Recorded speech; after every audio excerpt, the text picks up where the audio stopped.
Ya itulah yang saya tahu tentang RK ini.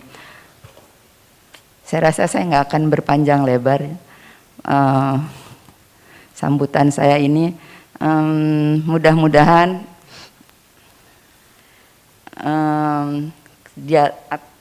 dialog kali ini yang bertemakan Indonesia bangkit bersama atasi krisis lewat ketahanan energi bisa berjalan dengan lancar.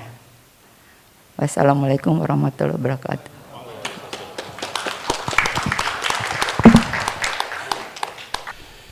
Nah, kita teman-temannya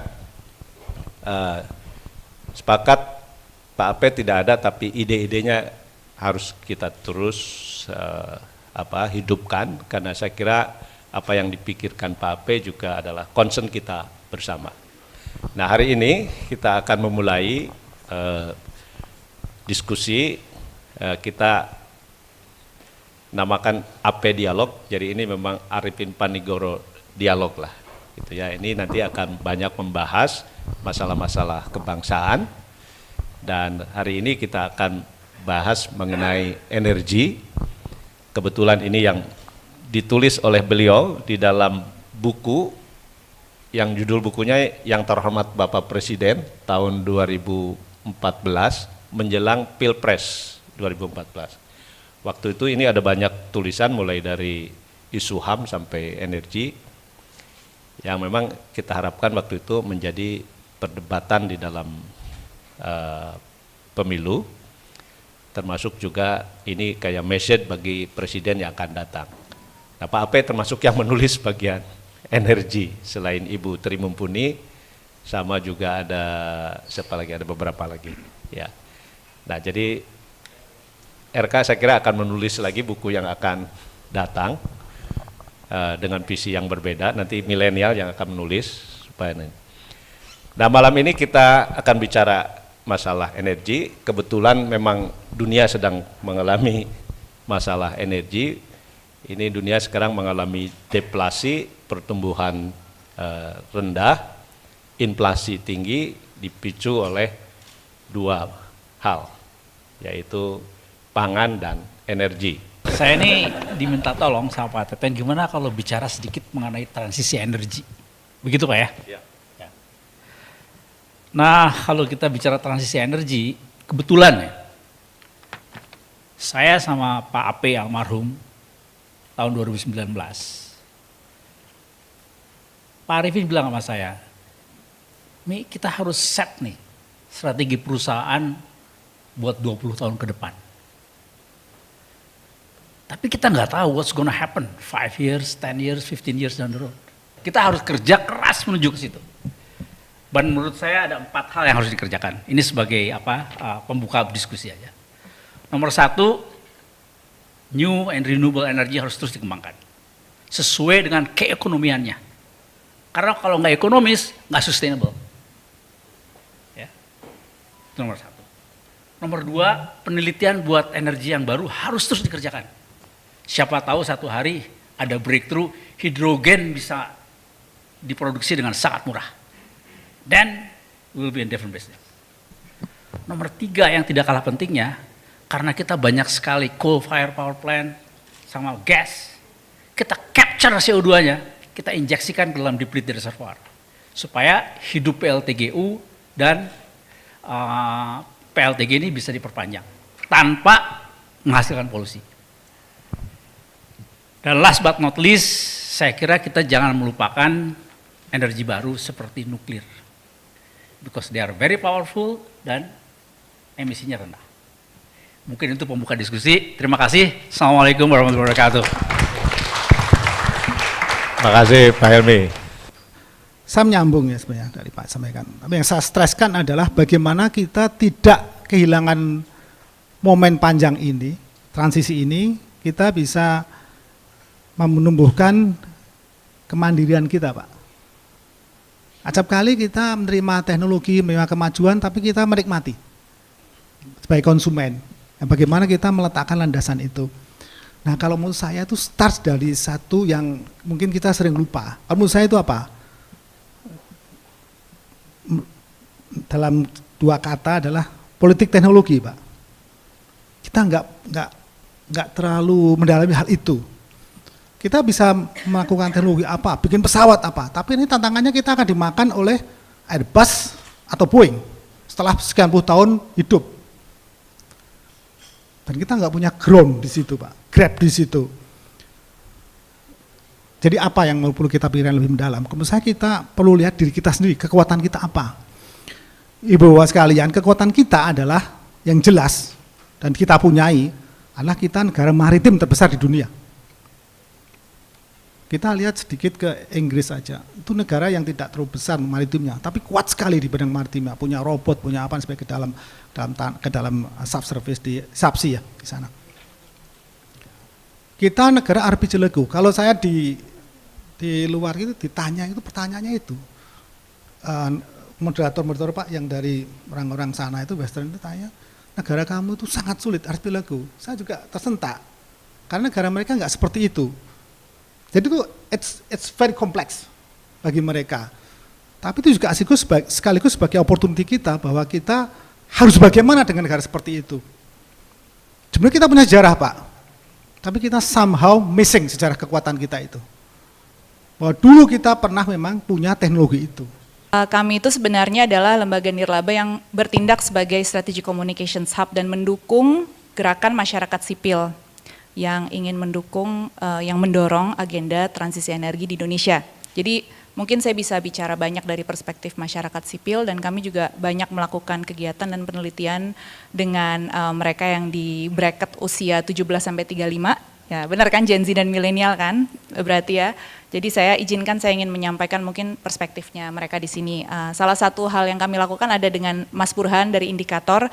Tahun lalu kami menyelesaikan survei besar, survei nasional, pemilih pemula dan pemilih pemuda berusaha untuk melihat persepsi mereka terhadap krisis iklim dan transisi energi juga salah satunya sebagai agenda politik gitu. Jadi sebenarnya pertanyaannya adalah apakah mereka akan memilih berdasarkan kedua isu tersebut gitu, memilih pemimpin mereka nanti di 2024 berdasarkan kedua isu tersebut. Nanti saya akan mungkin cerita sedikit.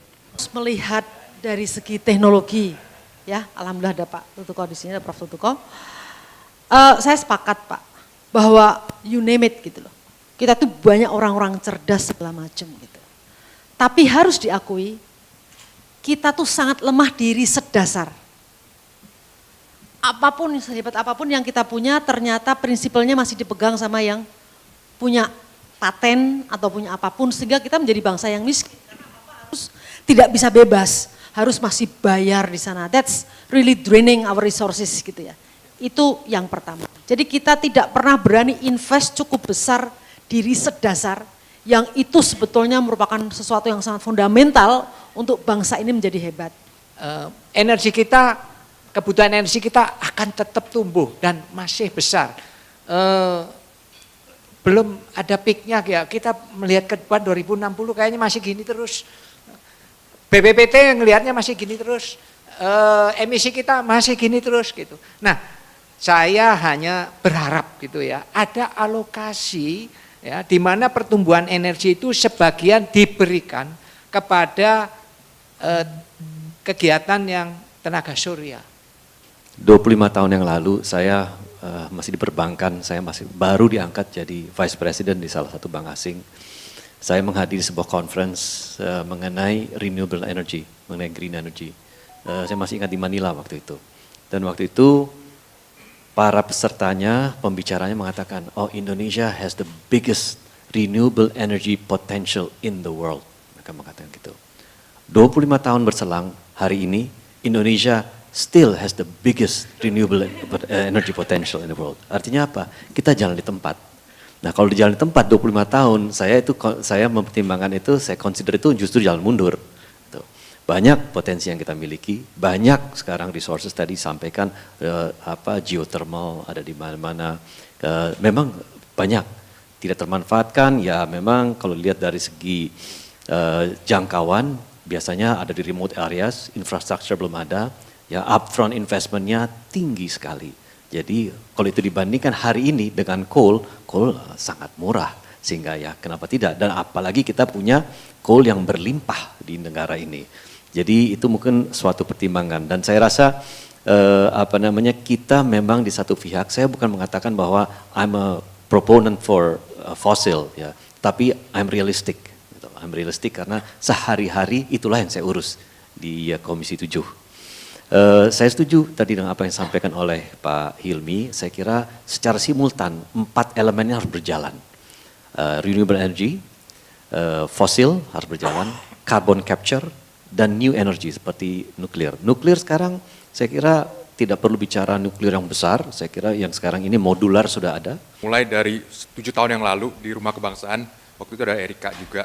Jadi saya gara-gara malam tuh baca mengenai GDP, urutannya Indonesia dan lainnya, kemudian juga energi, ekuivalen, ton oil dan lainnya. Jadi waktu itu saya coba proyeksikan bahwa kalau Indonesia akan masuk sebagai sekian besar dengan asumsi pertumbuhan per tahunnya ekonomi sebesar apa, kita perlu energi sebesar apa gitu, ekuivalennya.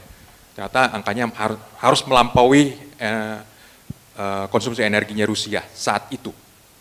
Nah, jadi kalau kita lihat Rusia dengan apa sih yang Rusia nggak punya gitu, nuklir punya, gas punya, coal punya dan lain-lainnya, kita harus melampaui itu gitu. Nah, jadi kalau melihat kenyataan, kalau enggak memang kita nggak akan mungkin tumbuh seperti itu. Nah, jadi ini ada trade off-nya. Nah, dari hitungan sederhana itu, kesimpulannya sederhana, kita hanya punya pilihan memilih energi yang semurah mungkin. Nah, ini yang mungkin perlu kita pertimbangkan karena betul kita punya renewables, ya banyak ya. Kita punya surya, punya yang lain-lain. Apakah itu yang termurah? Menyimak apa yang disampaikan tantangan pertama dari Pak Hilmi ya. Targeted plan atau wishful thinking. Ini saya melihat dari pembicaraan dari para pakar, sepertinya sudah menguasai permasalahannya gitu. Kok kayak tikus mati di lumbung padi. Kita punya cadangan minyak gas yang masih besar dan belum dieksploitasi. Sementara kita punya pandangan juga ada tantangan krisis energi. Oleh karena itu disarankan, tadi juga Mbak Ditri sampaikan, manfaatkan aja dulu itu. Selamat malam Bapak Ibu sekalian. Perkenalkan saya Tama Satria Langkun. Dulu ditempa dan dibesarkan di lembaga yang dibikin oleh Kang Teten. Dan kemudian pindah ke LPSK, terus kemudian sekarang bergabung di partai politik di Perindo. Nah, senang sekali bisa ada di sini berdiskusi dengan narasumber yang sangat berkualitas. Nah, terkait dengan diskusi energi baru dan terbarukan, mungkin saya akan berangkat dari RUU EBT yang sedang dirancang dan sekarang sudah sampai di meja Presiden dan kemudian akan segera dibahas. Poinnya adalah di sana akan terlihat bagaimana kemudian kebijakan negara ini terkait dengan sektor energi. Yang pertama, saya berangkat dari energi listriknya misalnya. Kalau saya baca, mudah-mudahan ini sama dengan yang sudah di meja Pak Presiden. Di pasal 6 ayat 7, pembangkit listrik tenaga diesel itu menjadi EBT paling lambat 2024. Itu artinya bagaimana desain PLN kemudian mengganti pembangkit listrik tenaga diesel yang jumlahnya mungkin 5.000-an. Mungkin nanti ada Pak Amin, Pak Komut, dari Komutnya PLN yang bisa lebih detail soal angka. Pertanyaannya, mungkin nggak? Bagaimana kemudian pembuat undang-undang akan mengganti ini? Dari yang 5.000 itu, kalau saya diskusi dengan teman-teman di PLN, mungkin nggak? Ya mungkin dalam setahun hanya bisa 200, nggak sampai 300. Nah sedangkan sekarang udah 2022, kalau saya baca di pemberitaan, rencananya DPR akan mengesahkan, berencana disahkan sebelum G20. Nah 2024 sisa 2 tahun lagi, kira-kira dalam 2 tahun visible nggak mengganti itu? Nah kalau kemudian dia mengganti, mencoba melakukannya, tapi kok Indonesia tidak juga tampil untuk mengambil leadership dalam perundingan iklim. 2014 Kang Teten ngajak saya masuk rumah transisi, membantu rumuskan polisinya Pak Jokowi. Pak Jokowinya mau untuk mendorong Indonesia mengambil leadership dalam perundingan iklim, tapi kok juga tidak tampil seperti apa yang kita bayangkan ideal. Lalu saya mencoba merenung apa yang salah. Komitmen kepala negaranya ada, kemauannya ada, begitu. Saya lihat ternyata untuk mengambil kepemimpinan di dalam perundingan-perundangan iklim itu harus ada bukti nyata. Indonesia melakukan sesuatu yang fundamental yang kemudian bisa menagih negara lain untuk juga melakukan hal yang sama. Kalau kita lihat dari perspektif global, itu sudah kejadian kok. Ya, kalau kita lihat ya. Misalnya apa? Sebelum abad 18, sebagian besar energi kita itu dari biomasa. Ya, mau di negara Eropa, Inggris itu pakai biomasa kan. Lalu kemudian mulai ada batu bara, tapi batu bara masih dipakai untuk buat pemanas saja. Sampai abad ke-18 James Watt menemukan mesin uap yang menjadi cikal bakal revolusi industri. Disitulah mulai penggunaan batu bara besar-besaran. Kita ngomongin mau renewable, mau ini, maaf gitu. Keadilan atas sumber daya listrik itu juga ketimpangannya juga besar. Dua, soal harga antara listrik di NTT dengan listrik di Jawa. Orang NTT bayarnya 3 kali mahal. Yang 3 ya, misalnya mereka bilang, oke, kita desentralisasi berdasarkan sumber daya yang ada. Contoh ya, karena saya kerja di bambu, saya bilang, bambu itu bisa limbahnya, industrinya bisa jadi biomasa. Sudah dilakukan oleh Eropa. Penurunan signifikan dari penggunaan kendaraan pribadi masuk ke transportasi publik dan menggunakan sepeda. Meskipun nanti berkembang menjadi sepeda listrik. Kita juga nggak ke sana, sepedaan juga anget-anget tai ayam gitu di Sudirman. Nanti pemerintah daerah juga bikin jalur sepeda juga semuanya lubang-lubang. Ada tulisan gambar sepedanya, tapi juga ada lubangnya. Itu. Ini contoh. Jadi kayaknya kita harus bikin diskusi ini sering-sering. Tapi kalau mungkin topiknya selain ketahanan energi juga sektor-sektor lain. Terima kasih. Masih kompetitif. Indonesia punya 126 cekungan migas. 60% belum pernah dibor. Kita nggak tahu isinya. Artinya apa? Oh, next time harus dibor, harus dieksplorasi. Dan eksplorasinya harus open area, bukan yang di dalam wilayah kerja. Geothermal kompetitif nggak? 40% potensi geothermal dunia adanya di Indonesia. Sudah pasti kompetitif, tapi tidak ditangani, tidak dieksplorasi. Kita lihat surya. Saya lihat Indonesia petanya surya itu kuning sama hijau. Kuning itu nggak ekonomis, hijau itu nggak layak di develop.